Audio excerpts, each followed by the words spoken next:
जी नमस्कार, मैं राजन राय। सच की रफ्तार में आपका एक बार फिर से बहुत बहुत स्वागत है। हमारे साथ है जनता द्वारा चुने गए नव निर्वाचित प्रधान। अब जनता ने इन्हें क्यों चुना है, क्या गुणवत्ता देखी और अब किन मुद्दों पे काम होगा और क्या इनकी रूपरेखा, क्या रणनीति है 5 साल में गांव के। आइए इन्हीं मुद्दों पे चर्चा करते हैं आज के खास मेहमान। श्रीमान जी नमस्कार। तो सबसे पहले आप अपना परिचय बताइए।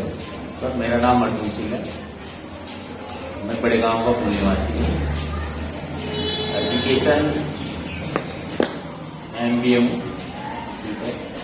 इससे पहले मैंने 14-15 साल HDFC बैंक में जॉब किया है, सेल्स मैनेजर मेरी डेजिग्नेशन थी। उसके बाद मैंने वो छोड़ दिया, ठीक है। और लगभग 3 साल से लोग मेरे साथ प्रयास कर रहे थे कि इलेक्शन लड़। मेरी इच्छा नहीं थी राजनीति का, मुझे कोई भी कोई भी मतलब नहीं था।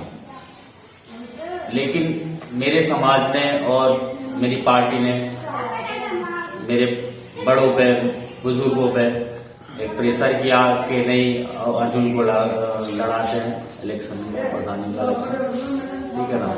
तो ये मुझे लोगों ने अपना प्यार देकर के प्रधान बनाया और उनके लिए मैं क्या करूंगा वो मैं आपको बताता हूँ।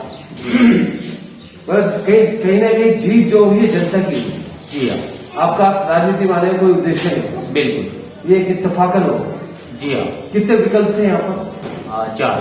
4 विकल्प से आपको चुना। जी हाँ। कितनी जनसंख्या है गाँव की? जनसंख्या हमारे गांव की 6,000 है। 6,000। पोलिंग होता है हमारे यहाँ 2600 कुछ का हुआ था। अच्छा, और आप कितने वोटों से जीते? वोटों से हम जीते हैं 156 से ज्यादा। इससे पता चलता है कि लोगों के दिल में आपके लिए प्यार है जो उमड़ा। जी हाँ। जी, आप सर कुछ बात कर रहे थे। बात यह है, जैसे जनता ने हमें प्यार दिया है, उसी जनता का प्यार रखते हुए पहली प्राथमिकता होगा हमारी शिक्षा। क्योंकि आप खुद एक पढ़े लिखे हैं तो आप जानते हैं कि शिक्षा के बिना इंसान का जीवन अधूरा है। तो शिक्षा को ज्यादा प्राथमिकता है। जी हाँ। लेकिन प्राइमरी स्कूल उत्तर प्रदेश में कुछ बंद होने की कगार पे है। कुछ तो सिर्फ नाम के लिए चले गए, भैंसे बंदी हुई, गई गाय बंदी हुई है। नहीं सर, हमारे यहाँ 3 स्कूल है प्राइमरी। जी हाँ, जूनियर हाई स्कूल और आपका प्राइमरी स्कूल नंबर 1, नंबर 2। आप हमारे स्कूल की स्थिति देखेंगे, कंडीशन देखेंगे तो बहुत बेहतर मिलेगी। जी हाँ। बाहर से या अंदर से भी, बाहर से भी। फर्नीचर वगैरह भी अच्छा है। नीचे का जो आपका बहुत से स्कूलों में देखा मैंने अभी कि वहाँ टूटा फर्श है या हुआ है, हमारे यहाँ टाइल्स वगैरह पत्थर है। जी। और ये नहीं है कि कहीं गंदगी है, साफ सफाई रहती है। ये नहीं कोई टीचर आता है पान खा के थूक देता है, ऐसा नहीं है। बहुत अच्छा डिसिप्लिन से स्कूल चल रहा है। अभी तो कोविड-19 में बंद होगा जी, लेकिन क्या इन 5 वर्षों में आप इन स्कूलों की, अभी आप बता रहे हैं कि हालत बहुत अच्छी है, टीचर समय पे आते हैं, इंटरलॉकिंग, RCC, स्वच्छ जल, तो आप और इनकी क्या मूलभूत सुविधाएं बढ़ाने जा रहे हैं? क्या वाईफाई भी होगा इस बार? नेट कैमरे होंगे? नेट का और आपका पुस्तकालय का। पुस्तकालय? जी हाँ। स्कूल में? जी। सभी के लिए एक लाइब्रेरी होगी? हाँ जी। वहाँ नेट भी होगा? नेट की व्यवस्था भी हाँ आने वाले टाइम में हो जाएगी, जहाँ से विद्यार्थी अपने विकल्प ढूंढ सके, नौकरी की पढ़ सके। जी। अच्छा, इसमें वो लोग आ सकते हैं जिनको वोट नहीं दिया आपने या जिसे दिया है, सभी के लिए? नहीं, ये हमारे जो गांव की जनसंख्या है लगभग 6,000 है, वो सभी के लिए होगा। सभी के लिए? उसमें ऐसा कुछ नहीं होगा कि जिसने वोट दिया है और नहीं दिया, सबके लिए एक होगा।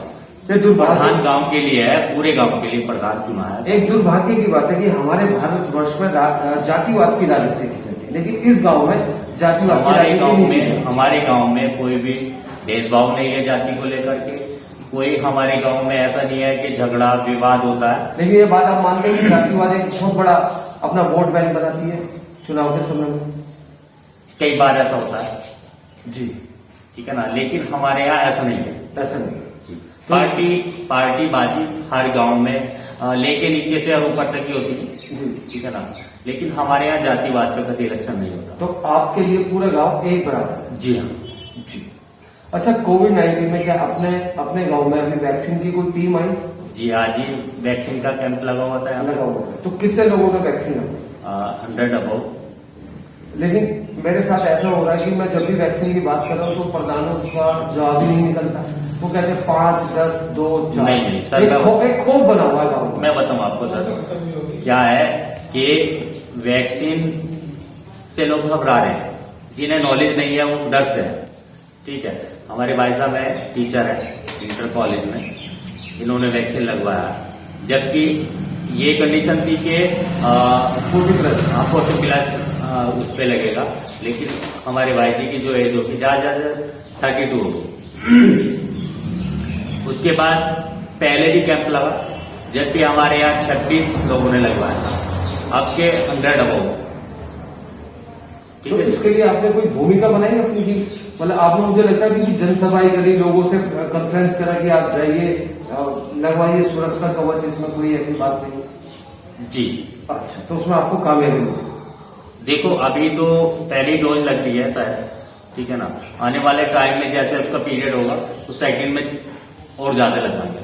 अच्छा सर, आपके गांव में ना एक खेल के मैदान की मांग है बच्चों को। बच्चे कह रहे हैं कि हमारे गांव में अपना एक खेल का मैदान हो जहां हम अपने आप को फिट रख सके, वो बहुत सारी चीजों की तैयारी कर सके। एक्चुअली क्या है, खेल का मैदान तो यहाँ इसलिए नहीं बन सकता कि हमारे यहाँ जो पंचायती लैंड नहीं है। अच्छा, LMC जी।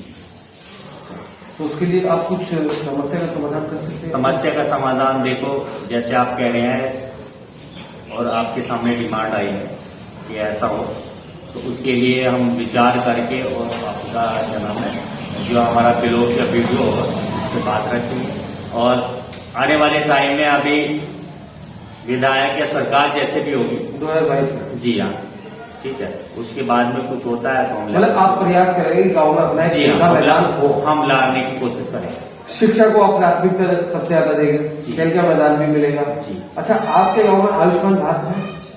आयुष्मान भारत की कार्ड जो है, चिकित्सालय, डिस्पेंसरी कुछ है छोटा? नहीं ऐसा नहीं है। नहीं। तो एक तो वैक्सीन के टीके लगे, स्कूल में लगे? नहीं यहाँ पे लगे। नहीं लगे। तो आपको लगता है कि गांव में एक छोटी सी डिस्पेंसरी होनी चाहिए? देखो मैं बताऊं आपको, ये काफी दिन से चलता आ रहा, लगभग 30 सालों से। 30 साल। ठीक है कि हमारे यहाँ हॉस्पिटल हो। हॉस्पिटल तो नहीं बन सकता, लेकिन अस्पताल तो बहुत बड़ा होगा, लेकिन छोटी सी डिस्पेंसरी होगी। वही कहना चाह रहा हूँ, अस्पताल भी बन सकता है, ऐसी बात नहीं। ठीक है, अगर चाहे तो सब कुछ हो सकता है, लेकिन प्रॉब्लम आती है लैंड की। ठीक है, हमारे यहाँ जमीन नहीं है, कुछ लोग दे नहीं पाते। ठीक, उसकी भी कोशिश करी जा रही है। उस दिन मेरी डायरेक्ट CM साहब से बात हुई थी, ठीक है ना, तो मैंने ये विचार रखे थे, सब कुछ रखा था। ठीक है, और बाकी वो साफ सफाई की बात कर रहे थे कि हमारे यहाँ शौचालय भी लगभग सभी घर में है। अच्छा, सार्वजनिक शौचालय भी है? सार्वजनिक शौचालय हमारे यहाँ 2 है। वहाँ ताला लगा हुआ? हाँ ताला। वो एक्चुअली क्या है, उसमें सरकार की गलती है या बनाने वाली गलती है या भूतपूर्व प्रधान साहब की गलती है। मैंने जनता से बात करी, जब वो बना उसके कुछ दिनों बाद वहाँ एक ताला लगा दिए गए, 2 ताले लगा दिए गए, और जो फंड आया उसके नाम से वो ठीक ठाक दिया। ये बात ये कड़ी सच है, मैं बोल रहा हूँ। नहीं आप बोल रहे हैं, मैंने भी जैसे सुना है कि उसका जो फंड आया 4.5 लाख या कितना आया, मैं नहीं जानता। ठीक है ना, मैंने आज तक इंटरफेयर किया किसी चीजों में। ठीक है ना, तो बात यह है कि ये जो भी आया वो तो ठीक है। क्या ये ताले आप खुलवा देंगे? ये ताले नहीं खुलवाने की बात, ये शौचालय ही कंप्लीट नहीं है। पता है मुझे, मैं आपके मुंह से सुन। इसमें जो है क्या नाम है, जो इसका खड्डा बनाया है वो कच्चा खड्डा बनाया है। ठीक है ना, कच्चे खड्डे से केवल यहाँ कुछ नहीं होने वाला है, बीमारी तो नाम कैसे बना? वो जैसे भी कह सकते हैं, मैं नहीं कह सकता। तो आप इसके शौचालय को, जैसे कोई बाहर से अगर आता है गाँव में, तो इस शौचालय की हालत आप अच्छी करेंगे? हाँ, कोशिश हुई है। हम आपसे आशा करते हैं और उम्मीद भी करते हैं। जी, कोशिश हुई है। अच्छा, जब ज्यादा समय नहीं लेते, पढ़े लिखे जनप्रतिनिधि गांव को मिले, ये बात अच्छी है, और शिक्षा को महत्वता दिया जा रहा है। रहा खेल का मैदान के लिए, वो प्रयास किया जाएगा, लेकिन एक पुस्तकालय का जवाब मेरे पूछने से पहले उन्होंने पहले दे दिया कि गांव में एक पुस्तकालय बनाया जाए। समाप्ति की उचित 1 तारीख को अनलॉक की प्रक्रिया कर दी है योगी सरकार ने। क्या आपको लगता है कि उत्तर प्रदेश में अनलॉक कर देना चाहिए, लॉकडाउन लगा रहना चाहिए?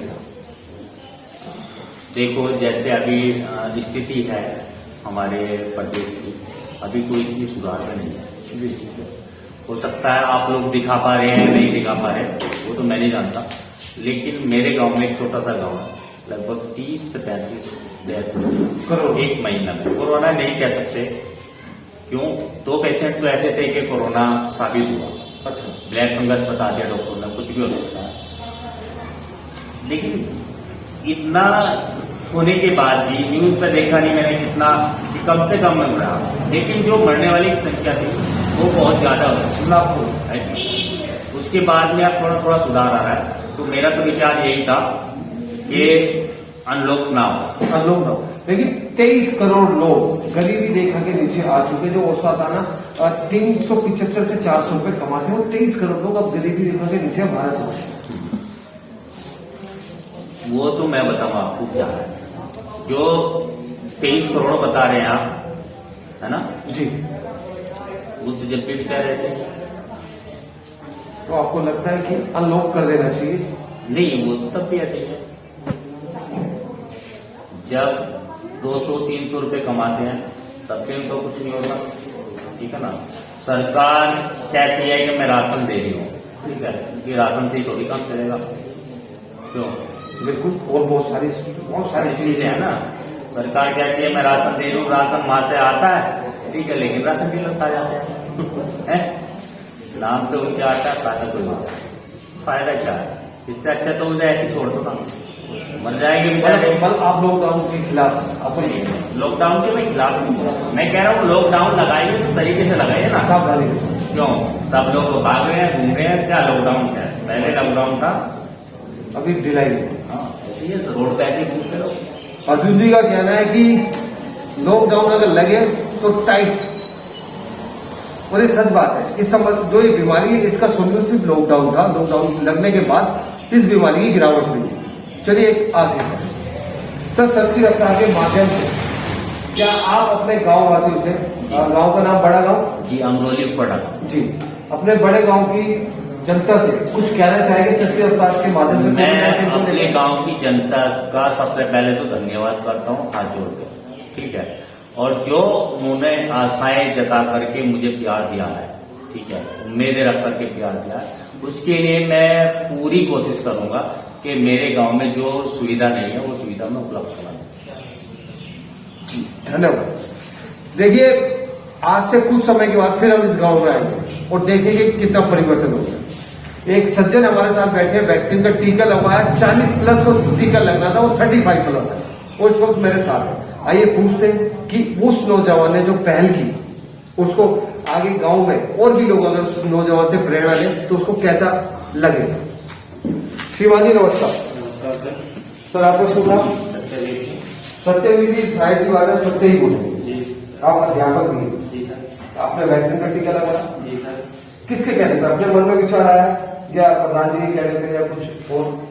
नहीं, ये तो वर्तमान जो परिस्थितियां हैं हमारे भारत में जैसे चल रही है जी, और सरकार काफी प्रयासरत है और हम भी देख रहे हैं कि गवर्नमेंट हमारे उत्तर प्रदेश सरकार भी काफी प्रयासरत है। वे चाहती है कि जल्दी से जल्दी अनलॉक हो और अनलॉक होने का केवल एक ही माध्यम है कि हमारे प्रदेश की जो जनता है उसे ज्यादा से ज्यादा वैक्सीनेशन लगाया जाए, क्योंकि कोरोना को अगर हराना है तो वैक्सीनेशन उसका प्रथम प्रयास है। ठीक है सर। दूसरी बात यह है कि हमने गवर्नमेंट की जो इस समय स्कीम है कि 45+ को वैक्सीनेशन दिया है, जैसे 18+ लेकिन अब जो गवर्नमेंट अभी जो कुछ नई गाइडलाइन जारी की उसमें 18+ की थी, लेकिन 18+ को अभी हम नहीं संभावित नहीं है, क्योंकि हमारे भारत की जो जनसंख्या है जितनी हमें डोज चाहिए उतनी भारत में उपलब्ध नहीं है, इसीलिए वे अभी 40+ लगा रहे हैं। लेकिन जितने भी सरकारी कर्मचारी हैं वो उनको देखते हुए, क्योंकि सरकारी कर्मचारी घर से बाहर जाता है, अगर एक सरकारी कर्मचारी इफेक्टेड होता है तो उस व्यक्ति के जो संपर्क में आने वाले हैं, ना जाने कितने लोग रोज आते हैं, तो उससे बहुत बड़ी मात्रा में फैल सकता है। तो इसलिए गवर्नमेंट ने छूट दी है कि जितने भी हमारे सरकारी कर्मचारी हैं उनको सर्वप्रथम प्राथमिकता के आधार पर वैक्सीनेशन किया जाए। ठीक है सर, इसलिए मैंने डोज लगवाई। तो ये थे सत्यवीर बड़ा गांव से। इन्होंने कहा मैंने डोज लगवाई, सुरक्षा कवच है, सिर्फ सुरक्षा कवच, इसमें घबराए ना। यही प्राइवेट अगर आप लगवाने जाते हैं तो 1000 रुपए तक का खर्चा है। ये सुरक्षा कवच सिर्फ आपके लिए, कोई सामाजिक बात है, ये राजनीतिक बात नहीं, सिर्फ सामाजिक बात है। अब आपको वैक्सीन लगवानी है नहीं लगवानी ये आपका विचार है, लेकिन लगवाएं और बेवजह घर से ना निकले, मास्क लगा के रखें। इसी के साथ हुआ इजाजत। मैं राजा राई, सच की रफ्तार, कैमरे पे अंजलि राजपूत। धन्यवाद।